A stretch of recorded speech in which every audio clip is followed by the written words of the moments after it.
Hi my YouTube family. तो अपना जो है झाड़ू वगैरह लगाई सारे घर में और अब आ गई हूँ जी किचन में, चाय बना रही हूँ। चाय बनाने के बाद फिर देखते हैं आज क्या बनाना है खाने में।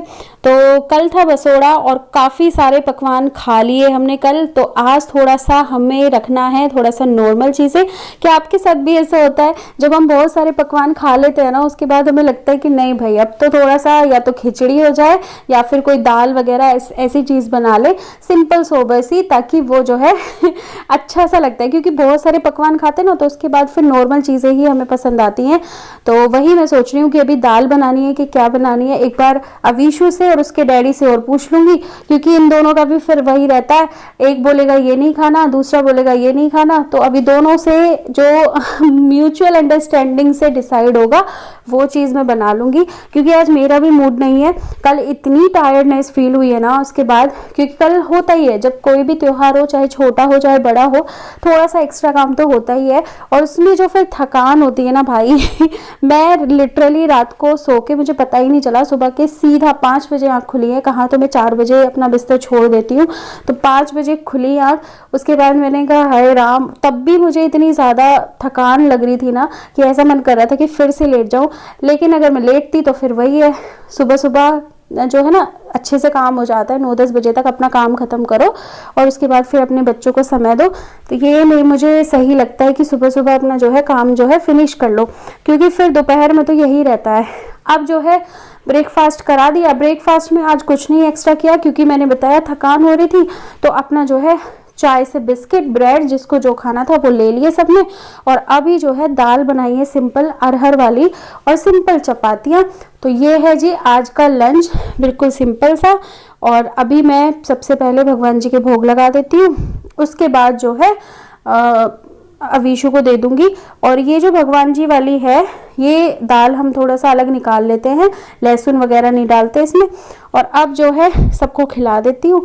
यहाँ पे देखो अवीशु को बड़ा ही शौक रहता है कि मैं कैसे भी करके ना अपनी बहन को गोद में उठा लूँ। तो जैसे ही मेरी नज़र बचती है ना वैसे ही वो इसको गोद में उठा लेती है। इसको बहुत मज़ा आता है। और पता है ये भी ना, अगर इसका मूड सही है, वैसे तो ये रात को ही ज़्यादा चिड़चिड़ सी करती है, बहुत खुश हो जाती है जब इसकी बहन लेती है ना तो स्माइल करने लगती है। तो फिर मैं सोचती हूँ कि चलो ठीक है इसको अच्छा लग रहा है ना तो एंजॉय करने दो। बस थोड़ा सा ये रहता है डर कि ये गिर ना जाए। अब कल हमने पकवान तो बहुत सारे खाए थे, लेकिन बेटी की फरमाइश थी कि मम्मा रिफ्रेशमेंट में मुझे जो है आप वो बना दो आलू की पकौड़ी। तो मैंने सिंपल एक आलू लिया, काफ़ी बड़े साइज़ के आलू हैं, तो एक आलू लूँगी, लंबा लंबा उसको कट करूँगी और अपना थोड़ा सा बेसन, बेसिक मसाले उसमें ऐड करके और सिंपल अपना जो है फ्राई कर लेंगे और बेटी को दे देंगे। उसके बाद शाम को फिर देखते हैं क्या बनाना है, क्योंकि मैंने बताया अभी थोड़ा सा सिंपल ही रखेंगे। तो मैं सोच रही हूँ आज खिचड़ी बनाने का। जब भी कोई सिंपल खाने की बात आती है ना तो मन में एक ही चीज़ आती है कि चलो जी खिचड़ी बना लेते हैं। तो वही मैं सोच रही हूँ, अभी तो पहले ये बना के दे देती हूँ। तो इसमें प्याज भी नहीं है, अपना अच्छे से भगवान जी को भी हम भोग लगा सकते हैं। और अब हो गया जी शाम का समय। जैसे मैंने आपको बताया कि खिचड़ी हमने सोचा था, और खिचड़ी हो गई, तहारी हो गई, चावल हो गए, ये ना हम सबको पसंद है घर में। तो ऐसा नहीं होता कि मतलब इसके लिए मुझे किसी से पूछना पड़े या वो करना पड़े, सब रेडी रहते हैं कि ठीक है वो बन रही है, तहारी बन रही है, खा लेंगे तो इसलिए ये जो है हमने डिसाइड कर लिया। अब इसे 4-5 बार मैं अच्छे से वॉश कर लूँगी।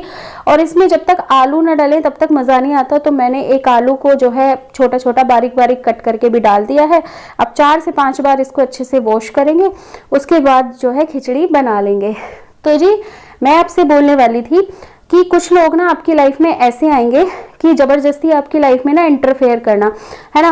लेकिन समय ऐसा ज़रूर पलटेगा गाइस कि जब आपको भी मौका मिलेगा कि उनको मतलब होता है ना कि एक रिप्लाई देने का, तो अभी वो बोले तो ठीक है सुन लो, लेकिन 2 साल बाद, 4 साल बाद, 1 साल बाद या 2 दिन बाद, 4 दिन बाद कभी ना कभी ऐसा मौका ज़रूर मिलता है जब आपको भी बोलने का मौका मिलता है। तो उस मौके को ज़रूर मतलब वेट करें और उसका मतलब उस इंसान को वक्त आने पे जवाब होता है ना ज़रूर दें।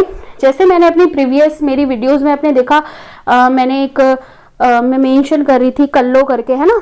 तो वो लेडी इतनी खतरनाक है भाई, मतलब मेरी वीडियोस में आईडी बदल के कोई प्रिया त्यागी आईडी के नाम से, मैं यहाँ पे स्क्रीनशॉट लगा दूंगी, मैसेजेस के, तो अनवांटेड में कमेंट, वो ना कमेंट बाजी, मतलब स्कूल में जाती है पढ़ाने के लिए, लेकिन वहाँ पे क्या है, पहुँचते ही किसी का फ़ोन ले लिया होगा, है ना, जैसे कलीग होता है ना, तो फ़ोन लेके उससे मैसेज जो कमेंट होती है यूट्यूब में, वहाँ पे कमेंट बाजी करे जा रही है। भाई इतना हक मैंने तेरे को नहीं दिया कि तू मेरी वीडियोस में आके और कमेंटबाजी करेगी, ठीक है ना। पहले तूने मेरी लाइफ में इंटरफेयर किया, इसलिए मैंने तेरे को रिप्लाई दिया सही टाइम आने पर, ठीक है। तो हिसाब क्या हो गया जी, बराबर, बल्कि अभी तो बराबर हुआ ही नहीं है, मैंने तो अभी कुछ बताया ही नहीं है ना। अगर मैंने शुरू किया ना बेटा, तो तुम्हारे ऐसे ऐसे वो खुलेंगे ना राज कि तुम ना ऐसे देखती रह जाओगी कि अच्छा इसको ये भी पता है ना। तो थोड़ा सा अपना जो है लिमिट में रहो, कंट्रोल में रहो। अभी तो मैंने तुम्हें ब्लॉक किया है यार, कितनी बेशर्म हो तुम, है आईडी बदल बदल के कमेंटबाजी कर रही हो, तुम्हें ब्लॉक मार दिया फिर भी तुम्हें चैन नहीं है ना। वैसे ये जो नाम है ना तुम्हारा कल्लो, ये मैंने नहीं रखा है ना, ये जो हमारे परिवार वाले हैं ना, इनसे ही मुझे पता चला था। तो अगर तुम्हें इतना बुरा लग रहा है तो बाकी सबसे बोलो भाई, मुझे तो जो सुना मैंने वो बोल दिया। अब तुम्हें इतना बुरा लग रहा है तो वैसे तुम इतनी खैर छोड़ो, है ना। तो मैं तुम्हें समझा रही हूँ, ठीक है कल्लो मैडम। तो पहले जो है थोड़ा सा मैडम बनने वाली वो तो ले लो टीचर तो तुम बन गई हो, आता है नहीं कुछ, है ना। बस स्कूल में जाती हो पढ़ाने के लिए और कमेंटबाजी वहाँ से शुरू कर देती हो। तो थोड़ा सा बच्चों पे ध्यान दो। अपने बच्चे चलो तुमसे नहीं पढ़ाए जा रहे, कम से कम जो स्कूल में जा रही हो उनका भविष्य तो खराब मत करो। कम से कम वहाँ पे जा रही हो तो अपना 100% दो, वहाँ पे पढ़ाने जा रही हो तो पढ़ाओ यार, है ना। तो चलो खैर बात करते हैं। अब यहाँ पे जो मैं खिचड़ी छोक रही थी और साथ ही साथ ना बाकी चीज़ें भी कर रही थी, जैसे इधर उधर थोड़ा सा कुछ गिर गया है वो साफ़ करना, और ये सब चीज़ें साथ साथ चलती रहती हैं। क्योंकि अब खिचड़ी बन गई है तो काम जो है जल्दी हो गया, जल्दी इन द सेंस कि किचन का काम, बर्तन सिर्फ वही होंगे अब जो हमारे खिचड़ी वाले होंगे, बाकी मैंने बर्तन जो है क्लीन हो चुके हैं। तो स्लिप वगैरह भी साथ के साथ, गैस और स्लिप भी हमने जो है क्लीन कर दी। और यहाँ पे अब खिचड़ी वगैरह छोक के सारी क्लीनिंग जो नॉर्मल सी क्लीनिंग थी वो मैंने कर दी। यहाँ पे बच्चों को देख रही थी मैं, अविशु तो बना रही थी ड्राइंग, तो उसकी ड्राइंग देख रही थी, साथ ही साथ वो स्पेलिंग पूछ रही थी मुझसे कुछ चीज़ों की, तो वो बता रही थी। और यहाँ देखो पुचका डबल से खेल रहा था, और जैसे ही कैमरा ऑन हुआ वो मुझे देख रही है ऐसे तो होता है बच्चों का। आजकल की जनरेशन ना, जो मेरी बड़ी वाली बेटी है और जो छोटी वाली बेटी है ना, उनमें बहुत ज़्यादा, मतलब मुझे लगता है सर कि जो अब जो जनरेशन आगे जो नहीं आ रही है ना, वो उनसे भी आगे रहेगी तो चलो जी, अब ये खेल रही है। अब मैं सोच रही हूँ इनको खिचड़ी देती हूँ, और इधर हस्बैंड भी ना बैठ के वेट कर रहे हैं कि जैसे ही सीटी खुले तो हम सब जो है अपना खाएं, और फिर थोड़ा थोड़ा सब अपने अपने जो है वॉकिंग पे जाएंगे। हस्बैंड को दूध लाना होता है तो बेटी भी उनके साथ चली जाएगी बड़ी वाली, और मैंने ताशविका को ले लिया है आराम से बेल्ट में। इसका फ़ायदा बहुत रहता है कि मुझे ना ऐसे पकड़ने की ज़रूरत नहीं है, ना ही गिरने का डर रहता है, और आराम से हम चाहे फ़ोन पकड़ें बाकी चीज़ें पकड़ें तो कोई डर नहीं रहता। तो अभी चलते हैं, ये भी खुश है और हम भी मज़े करते हैं अपना। मिलते हैं नेक्स्ट व्लॉग में गाइस, तब तक के लिए बाय बाय। अपना ध्यान रखिए, खुश रहिए, मस्त रहिए, मुस्कुराते रहिए।